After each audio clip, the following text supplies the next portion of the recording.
Well, it is a beautiful evening here in South Georgia, but I ain't gonna lie, I'm a little on the, I'm not happy right now, and so I'll cut to the chase. When we started doing the videos, we always said we'd keep it real, we weren't gonna change the narrative, and tonight, very tempting to change the narrative, meaning tell you a story, but we're not going to. We've got a couple boars, two boars that we've been trying to trap. One boar that runs the show, the other boar is a subordinate boar. They don't always come in together, but we've had them come in together. And it's been going on for weeks and weeks. And for some of you be like, man, just flip the switch, take one, whatever. But we knew we'd end up educating the other one, so we had to wait for both of them to be in the trap at the same time. Live video system. And for you people out there, I am in a mood, but for you people out there that think you're going to buy some tiny little hog trap and that's going to work, this is a 33-foot diameter system, and you got two hogs that literally can't be in there at the same time and don't work for very long. We're going to clip in some pictures where our subordinate boar literally lays down outside the trap. That's why we run two cameras. Our main boar's on the inside. So long story short, our subordinate boar finally comes in. I start streaming, so I am connected to the system. And we say this all the time, that there is a almost instantaneous gate drop, almost instantaneous. And for you people out there in TV land, when you look at like what we do, it's pretty much like a 24/7 day job. It's not a 9 to 5. And my old job wasn't that. I'm sitting at the kitchen table, I'm eating my big ass salad. I've been in the woods all day and I'm watching this go down, and I'm on the phone, got the Bluetooth in, I'm on the phone with the barber, and I'm trying to eat, and we're watching this hog, all this hog stuff, boom, boom, boom. The board gets up, the subordinate board gets up, he goes on into the trap, boom, starts streaming. He works his way around the panel. He's staying on the panels, trying to get as far away from this hog as he can. And I'm like, gotcha. And I hit the switch, and as soon as I hit the drop gate command, he turned. We actually think the gate hit him in the ass. Yes, we missed. It's really hard. We work so hard not to educate hogs, and we literally educated him. Will this video get 42 million clicks and all that junk? No, it probably won't. But we're real. And this shows you how hard we try not to educate hogs, and it does happen. So, with all that being said, we're loaded up. We're going to head up there. Same thing we always do, go in with a thermal, but we're going to be very, very thorough. I doubt seriously that hog is anywhere near that trap, because the ice camera caught him with his butt tucked down, and he had it in the wind. Very frustrating. We're going to own it on YouTube. We're going to own it on Facebook, and I'm going to own it with our landowner, and I'm going to send him the video and go, hey, it is what it is. I tried, because we have been trying literally to trap these two for weeks and weeks and weeks. And what could I do different? Well, let's get up to the trap. Maybe we'll get lucky with the thermal. And when we wrap up the video, I'll tell you probably what I could have done different, and I will do it different next time. So with that being said, y'all hang on. I sincerely apologize about my mood, but I am pissed. And for some of you, you may not get it. But until you have felt the direct pain of what a wild hog can do to your property or the people you work for's property, you really don't get it. It ain't just one hog, because now we have sent this fella out into the world with a PhD, and he's going to be a problem for somebody. And we encounter that nonstop in our daily job of trying to trap hogs, or highly educated hogs. Hang on, here we go. So we're here on property. We're gonna probably got at least, quarter mile to get back to the trap. Gonna do a lot of thermal work, like we said earlier. Been on the phone with the barber on the drive up here, just trying to figure out what we did wrong. I don't think we did anything wrong. It was a hard one. You got two hogs that can't get along, and you're trying to take them both, and we knew going into it we needed to be quick on the trigger. And so anyway, nothing outside the gate, and we don't anticipate that. You know, like I said earlier, we're going to clip in that last picture where he's actually going underneath, and the barber's been looking at the footage. It almost looks like he ran through the gate when you look at the video. You know, it's like it was that close.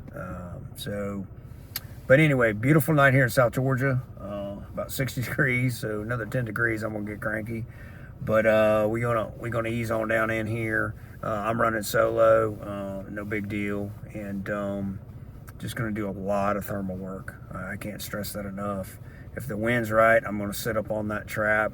The problem is, not really a problem, but the trap is in an old loading ramp where they load, you know, timber, and it's pretty much surrounded by pines. So there's a little bit of thermal work we can do, but not much. But I've sat and stood inside these pines before and watched this same trap. This trap has been here for years, been a good trap for us. So my apologies about my demeanor earlier, just that we take our job very seriously.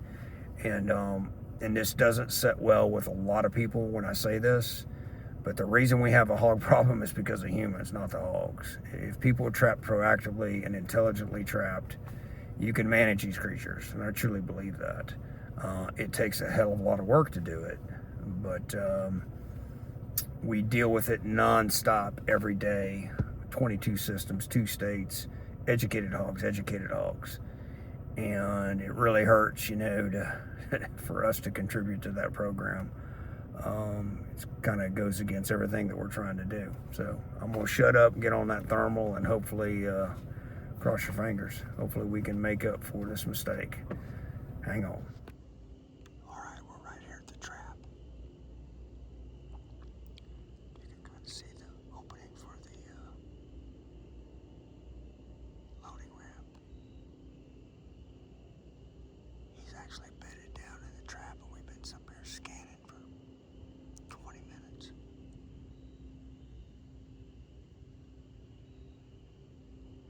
Hold on.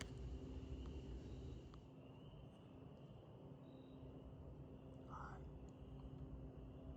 So we're about 10 yards from the trap. He's actually up on his feet eating. But the wind is perfect, you don't know we're here.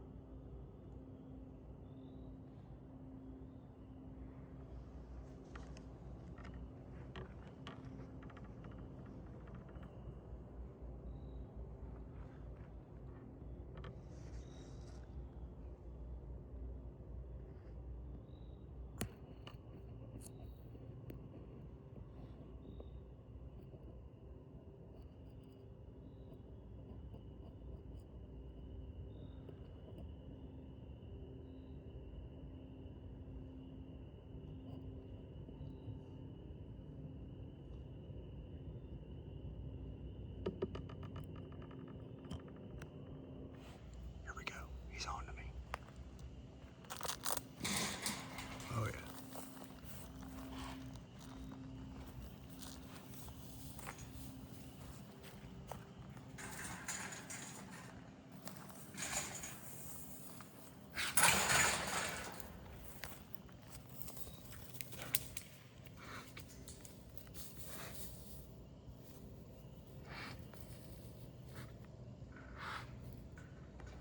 Look at him.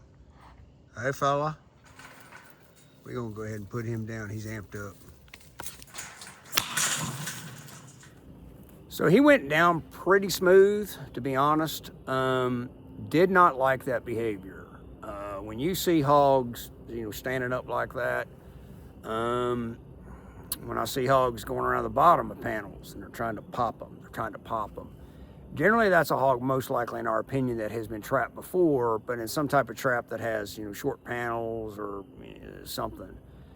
Jagerbro panels are 68 inches tall, small squares at the bottom. They work their way up. They got a patented design.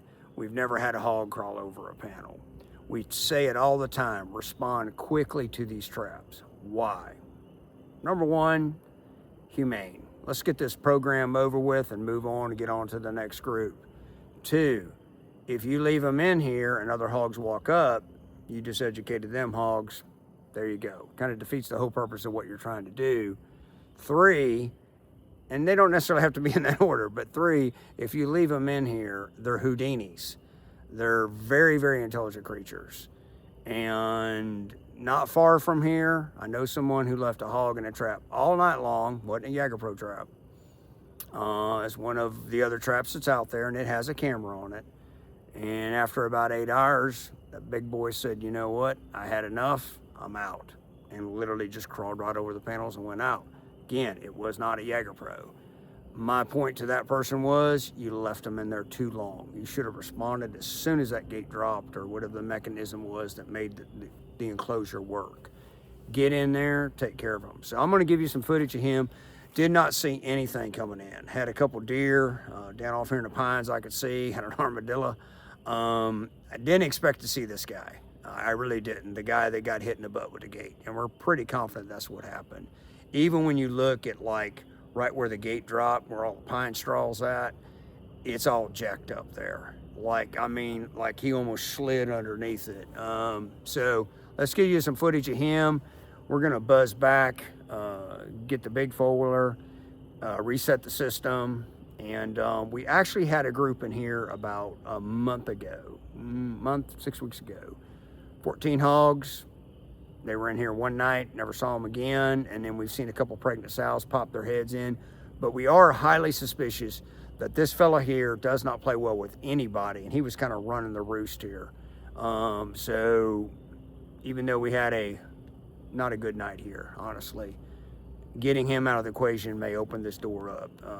It's what we call a gatekeeper. We've done a lot of videos on gatekeepers. They literally just monitor this gate and they don't want nobody else getting their corn. So here we go. We got a 3-leg on-time feeder. Got a live video camera up there.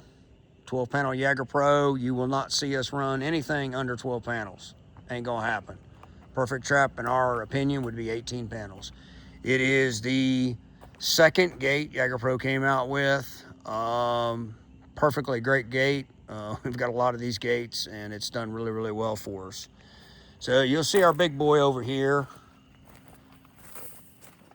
Had some halfway decent cutters on him, but not a huge hog, but a very, very problematic hog in our opinion. We called him Curly Tail. You can actually kind of see his tail there that would curl. And when you're trapping hogs, if that tail is curled and you can see it through the camera, don't drop the gate. If that tail is curled, the hog's not relaxed. You want that tail down and relaxed, just hanging. But when he always approached the trap from right through here. That was his path. He'd go by our little ice camera right there, and his little tail would be curled up, and then he'd slide on in and he'd munch on down. Really tearing the corn up tonight. And so there you go. So we're back here in the shop. It's about 3 a.m.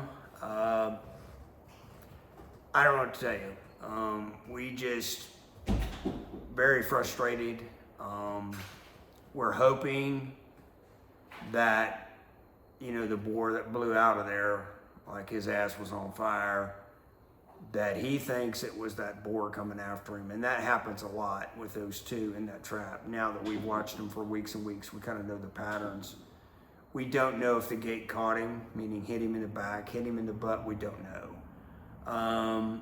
We're gonna clip in the video and literally right as that boar, what we're gonna call the younger boar, I guess, was, you know, on the outside, he was on the inside of the panel, but he's hugging it. And right then is when I hit the drop gate command. But he cleared from there to the gate in that time. Now again, you gotta understand when you're streaming and all that, there is some delay in the information. So it's possible that when that boar turned and he was already headed toward the gate, but what I'm seeing is he's still right there. So be very cognizant when you're doing this. You know, we talk about it all the time. Head down, butt to the gate. Even though live video is almost an instantaneous response, when you hit the switch, boom, it drops. Unlike the mind texting camera, but it's all about relaxed behavior. There was no way we could ever get these hogs to relax. It just wasn't gonna happen. It was a really difficult drop going into it, and we knew that. So lessons learned, what we could have done different. Probably what we should have done is, since they were trying to work it out tonight, let him do it. You know, I think the younger guy went in to test the waters, then he came back out. The younger guy tested, you know, we should have probably given it a couple of those. He had circled the trap several times. The younger one did. You know, he laid down outside the trap, and we're like, hey, he's in. It looks good. He's kind of hugging the wall. Yeah, we're good. We weren't good. Maybe we could salvage this because he'll think that, you know, the bigger, meaner boar just came after him. And so by us getting there really quick, we know that he did not walk up to a closed gate. He didn't. And so now if he walks up, we left him 100 pounds of corn on the ground. So hope you all enjoyed the video. Apologize about earlier on, but like we said from the beginning, we're going to keep this real. We do not want to change the dialogue, the narrative, and to, ooh, look, we dropped a gate. No, we just want to keep it real. And maybe you guys can pick up some tips and tricks out of this and not educate hogs. That's the name of the game. So you all have a great night. Appreciate the support. Please give us some feedback.